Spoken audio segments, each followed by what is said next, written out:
Hello everyone and welcome to Cinderful Gaming. I hope you're all doing well, I hope you're all staying safe, and most of all, I hope you're all fighting that war against the Grey.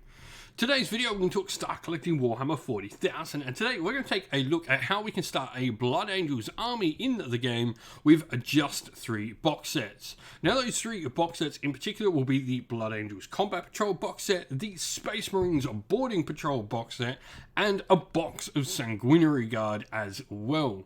We're going to go through each box in turn and talk about the units inside them and how they can be built before, at the end of the video, having a look at a little sample army list of 1,000 points to put it all into practice.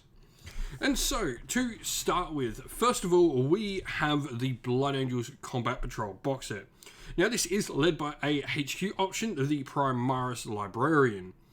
Now, the Primaris Librarian is a psyker for your force. They can use a variety of different psychic powers. They've actually got quite a few different disciplines they can use, including the Blood Angels specific discipline, the Sanguinary discipline, which has some really nice psychic powers within it. Other than that, you're going to be equipped with a Force Sword, which is a +1 strength, -3 AP, damage D3 weapon. You've got your Psychic Hood as well, where each time you attempt to deny the Witch Test, if the thing you're attempting to deny is within 12 inch, you can also add 1 to your deny test, and you also get to manifest 2 psychic powers in your psychic phase and attempt to deny 1 in the opposing player's psychic phase, and you can take 2 psychic powers from any of the disciplines you have access to.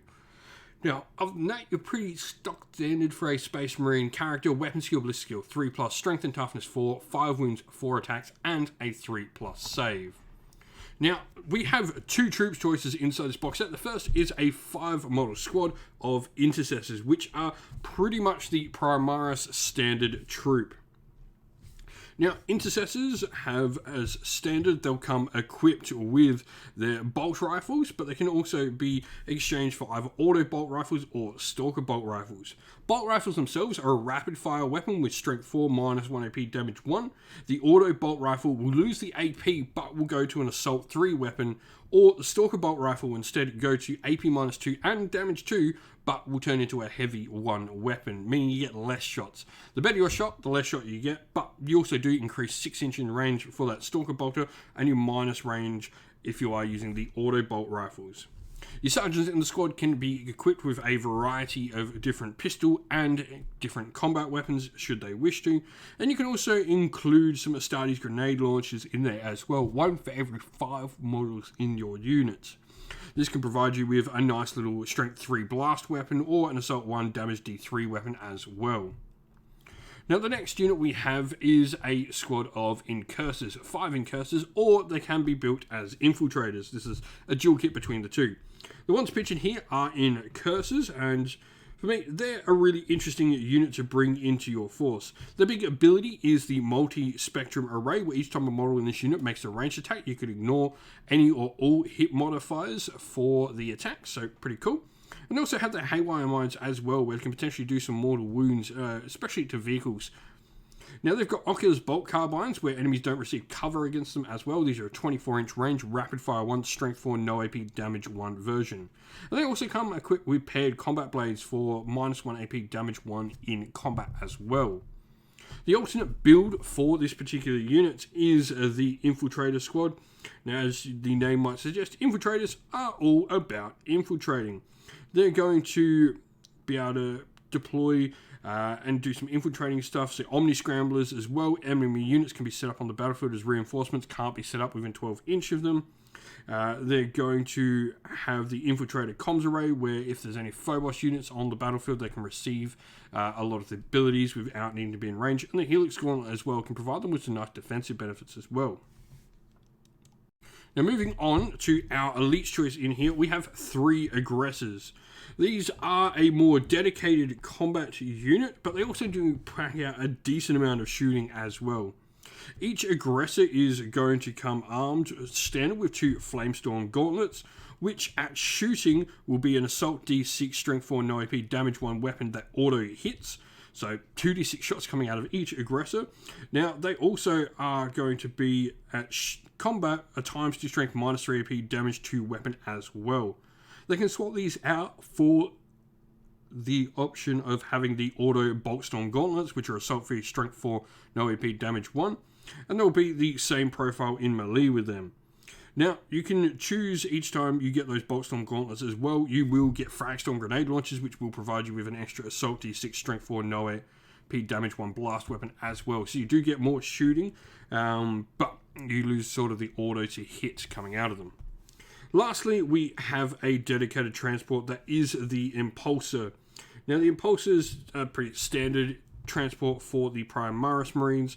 So it's got a capacity of 6 Blood Angels Primaris infantry models, and this could be pretty cool. It can carry either one of the 2 squads in here along with the Librarian, which is really nice. It can't transport Jump Pack though, or Mark X Gravis, so this takes out the ability to transport the aggressors. Its assault vehicle rule means units embarked within this transport can disembark even if it's made a normal move this phase, and it potentially explodes as well. It can get itself a 5-up invuln thanks to its shield dome as well. And so, now we have the Space Marine Boarding Patrol box set. This is led by a captain in Gravis armor, 3+ save, toughness 5, 7 wounds, 5 attacks, which is really nice. Now, each time you make an attack, and depending on what weapon you have, you'll get the Gravis fighting style. If a model is equipped with an Astartes Chainsword, each time the bearer fights, you can make 2 additional attacks with that weapon for a maximum of 3. So this obviously adds in the fact that Astartes Chainsword, each time the bearer fights, you make an additional attack with the weapon as well. And then you've got the Power Sword, which will give you 2 additional attacks, and the Power Fist will actually give you an additional attack. Now on top of that, you've got a 4-up invuln, thanks to being a captain. You've got your Iron Halo, and then you've got the Rites of Battle aura as well. You can give out reroll 1s to Blood Angels core units within 6 inch. Now, you could also have your Boltstorm Gauntlet, which is ×2 strength, -3 AP, damage 2, but -1 to hit in combat. And you've also got that shooting there from it as well. Pistol 3, strength 4, -1 AP, damage 1. Now, joining our captain in Gravis armor, we have the Assault Intercessor squad, which are intercessors built for assault. They come standard with their chainswords and heavy bolt pistols, so they're going to pack out 3 attacks standard per model, which is really cool. Other than that, there's not an awful lot of upgrades for this unit. They are pretty much your standard sort of Primaris Space Marines. 2 wounds, 2 attacks, strength and toughness 4, weapon skill, ballistic skill 3+, and a 3+ save. You can have a variety of different combat weapons on the Sergeant, Thunder Hammers, Power Swords, Power Fists, all there as options. The last unit we have in the box set is a unit of 5 heavy intercessors. These are a really fun unit. First of all, they're in Gravis armor as well, so this means they can't go in the Impulsor in the previous slide, but they are going to be toughness 5 with 3 wounds apiece. Now, they have 3 different variations of their weapon they can choose from. So they've got the standard sort of heavy bolt rifle, or they can go to the Executor heavy bolt rifle, which is a better, more deadly version. Goes up to damage 3 and -2 AP, strength 5, heavy 2. Or they can go with the Hellstorm, which will turn it into an assault weapon. The unit can be equipped with some heavy bolter options, all of which you've got the standard heavy bolter, you've got the Hellstorm, which is more assault variant, and then you've got the Executor, which is a stronger variant of the heavy bolter, more anti-heavy infantry instead. And so lastly, we have the Sanguinary Guard box set. Now, this box set, as you might guess, can build a Sanguinary Guard, but it can also choose to, if you want, build 1 model in the box set as a Sanguinary Ancient, which is the standard bearer for the unit. But Sanguinary Guard are an elite option for the Blood Angels, so a special unit just for the Blood Angels Space Marine chapter. Now, they're going to be able to bring some decent close combat power to the table for us, with a pretty solid stat line: weapon skill, ballistic skill 3+, strength and toughness 4, 2 wounds, 3 attacks, and a 2+ save, thanks to them all wearing Artificer armor. Now, they can come standard equipped with the Encarmine Swords, which are melee +1 strength, -3 AP, damage 2, though they can go for Encarmine Axes, dropping a point of AP but going to +2 strength, taking them up to strength 6. Any number of models in the unit can have Inferno or Plasma Pistols as they want, and any number of models can also have those Encarmine Axes or indeed Power Fists if they want as well. They've got the Angelic Visage rule, where each time a melee attack is made against them, you subtract 1 from the hit rolls. And as of Ascaleon, each time a model in this unit makes an attack, if the model is within 6 inches of any friendly Blood Angels Warlord models, you can add 1 to your attack's hit roll as well. So some nice solid buffs in there as well. Now, the Sanguinary Ancient is another model you can build from this particular box set. It's going to provide some nice aura buffs around him. Thanks to the chapter banner, where in your command phase you select a friendly Blood Angels core unit within 6 inch. Until the start of your next command phase, you add 1 to hit rolls for them. But the Astartes banner aura, their Blood Angels core units within 6 inch will add 1 to their leadership. In addition, each time a model is destroyed, you roll a d6, and on a 4+, that model can fight before it is destroyed. And so here we have our sample army list for the Blood Angels. Now we're going in a Arcs of Omen detachment here. This is just going to allow us to pretty much have free reign. We've got troops as our primary sort of force that we're going to need. We need to have one of these.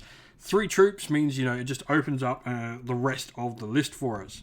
Now, we are going to go starting with our captain in Gravis Armor, who's going to be our Warlord.